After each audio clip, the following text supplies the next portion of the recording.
श्री सद्गुरु महाराज की जय। पूज्यपाद महर्षि संतसेवी परमहंस जी महाराज का प्रवचन। हम प्रणव के स्वरूप को जाने।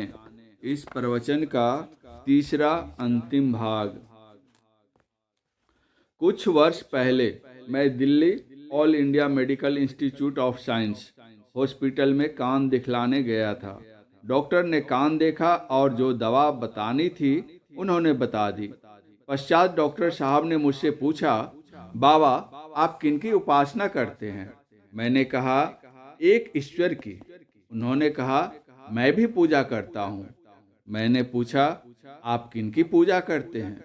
उन्होंने कहा, मैं भगवान राम की पूजा करता हूँ, कृष्ण जी की पूजा करता हूँ, हनुमान जी की पूजा करता हूँ, देवी जी की पूजा करता हूँ, गणेश जी की पूजा करता हूँ, इत्यादि।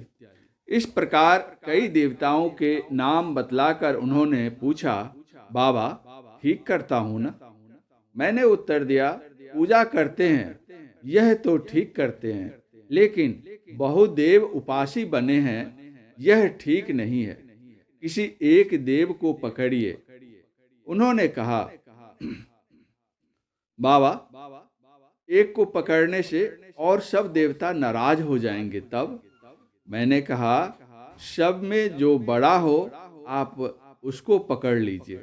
उन्होंने कहा, बाबा किनको बड़ा कहूँ किनको छोटा कहूँ?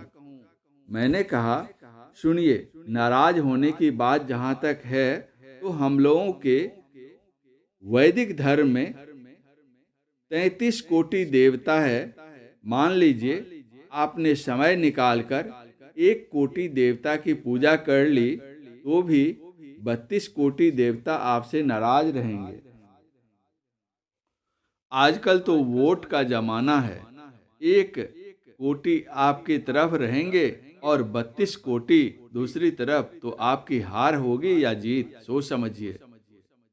उन्होंने कहा, हाँ बाबा आप कहते तो ठीक है, लेकिन थोड़ी थोड़ी सबकी पूजा अच्छी है। मैंने देखा भीतर से उनका मन मान नहीं रहा है, तो मैंने कहा, डॉक्टर साहब एक बात बताइए, जिस समय आपने MBBS पास किया था उस समय आप कितने रोगों की चिकित्सा करते थे? उन्होंने कहा, शरीर में जितने रोग हैं उन सभी रोगों की मैं चिकित्सा करता था। मैंने पूछा, और आजकल? उन्होंने उत्तर दिया, आजकल मैं सिर्फ कान की चिकित्सा करता हूँ। मैंने पूछा, आप आज बड़े डॉक्टर हैं या उस समय थे? उन्होंने उत्तर दिया, उस समय मैं साधारण MBBS डॉक्टर था और आज तो कान का विशेषज्ञ बड़ा डॉक्टर बन गया हूँ। मैंने कहा, ठीक उसी तरह बहुदेव उपासी बने रहेंगे तब तक साधारण भक्त रहेंगे, और जब एक ईश्वर को पकड़िएगा तो बड़े भक्त बन जाएंगे। एक साधे सब सधे, सब साधे सब जाए, जो गही सेवय मूल को, फूल फल अघाय। अक्षय पुरुष एक पेड़ है, निरंजन वाकी डार, तीर देवा शाखा भये, पात भये संसार। उसी एक ईश्वर को पकड़ने के लिए संत मत बतलाता है।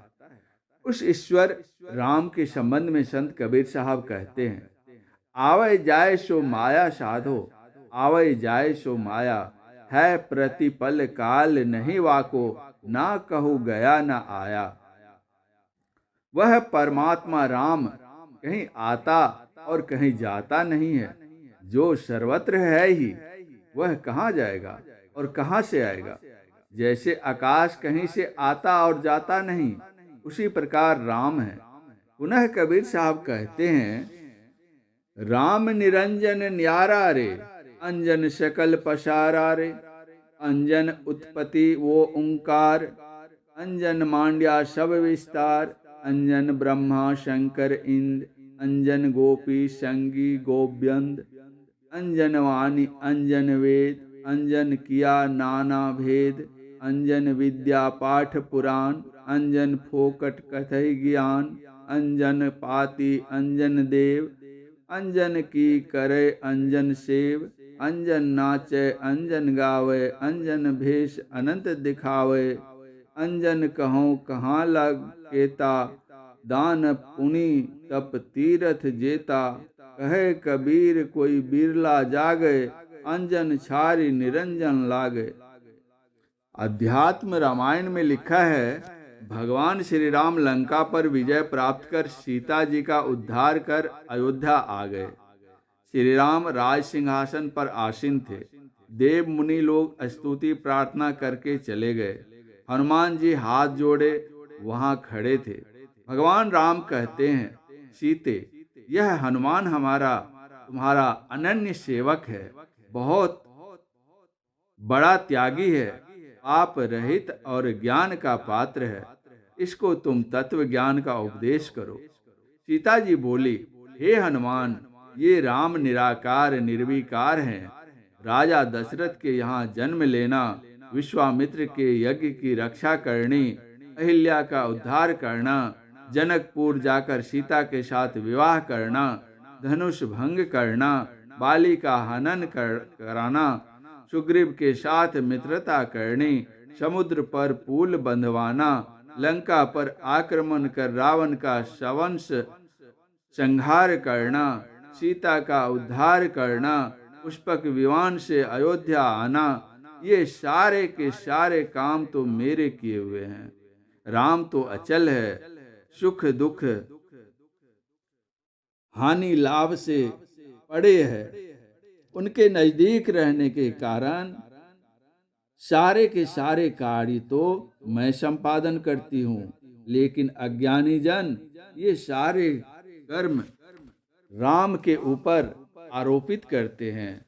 वास्तव में राम न चलते हैं, न फिरते हैं, न हिलते हैं, न डोलते हैं, न खाते हैं, न पीते हैं, न हंसते हैं, न बोलते हैं, ये तो निर्विकार हैं। योग वशिष्ठ में यही बात लिखी है, जो कि वशिष्ठ जी ने भगवान राम से कही है। अब गुरु नानक देव जी से पूछना चाहेंगे कि राम के विषय में वे क्या कहते हैं। रामो रम रमो सुनी मनु भीजय, हरि हरि नामु अमृतु रसु मीठा, गुरमति सहजे पीजय, कासट मही जीव है वसंत रू, मथि संजमी काढ़ी कढ़ी जय, राम नामु है ज्योति सवाई, ततु गुरुमति काढ़ी लईजे।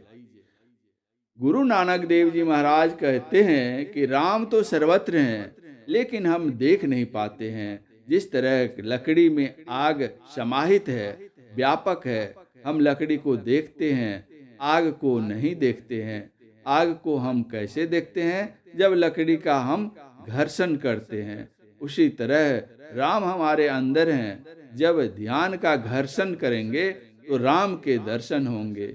एक भक्त ने कहा है, जिमि दूध के मथन से निक्षत है घी जतन से, तिमि ध्यान की लगन से पर ब्रह्म ले निहारा।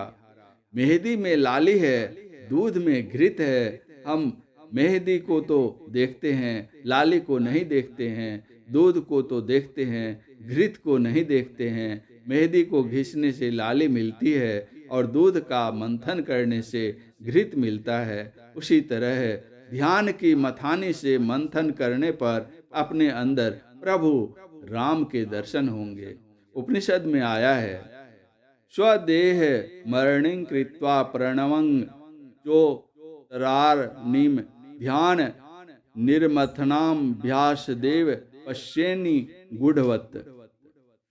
अरणि के मथने से अग्नि पैदा होती है। उपनिषद कहता है, स्वदेह मरणिं कृत्वा, अर्थात स्वदेह को अरणि बनाओ, रत्नोदय होगा।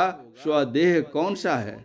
हमारा यह स्थूल शरीर है, इसके भीतर सूक्ष्म शरीर है, सूक्ष्म शरीर के भीतर कारण शरीर है और कारण के भीतर महाकारण शरीर है। ये चारों जड़ शरीर हैं। स्वदेह नहीं, हम चेतन स्वरूप हैं।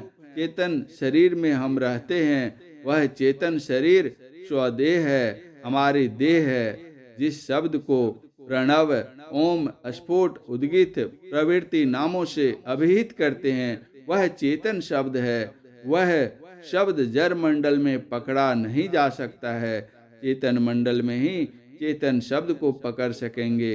इसलिए चेतन शरीर को नीचे की अरणी और प्रणव को ऊपर की अरणी बतलाया है। चेतन शरीर यानी कैवल्य शरीर में रहकर उस प्रणव नाद को पकड़ सकेंगे। उसी के आधार से सर्वाधार परम प्रभु परमात्मा तक पहुंच सकेंगे। गुरुदेव के वचन में आया है, सार शब्द ही नाह मिलावे और नहीं कोई। योग शास्त्र में सार शब्द को प्रणव कहा गया है। तत्ववाचकः प्रणवः। परम प्रभु परमात्मा वाच्य है और उनका वाचक है प्रणव। जो वाचक को पकड़ता है वह वाच्य से जा मिलता है। हम प्रणव के स्वरूप को जाने, क्योंकि प्रणव को जानकर ही हम परम प्रभु परमात्मा को जान सकते हैं। उस प्रणव को हम कैसे जानेंगे? इसके लिए संत सद्गुरु से सदयुक्ति जानकर तदनुसार साधन भजन करें, परम कल्याण होगा। पूज्यपाद महर्षि संतसेवी परमहंस जी महाराज का यह प्रवचन अखिल भारतीय संत मत सत्संग के 88वां वार्षिक महाधिवेशन के शुभ अवसर पर बरारी भागलपुर बिहार में दिनांक 18/4/1999 ईस्वी के अपराह्नकालीन सत्संग में हुआ था। श्री सद्गुरु महाराज की जय।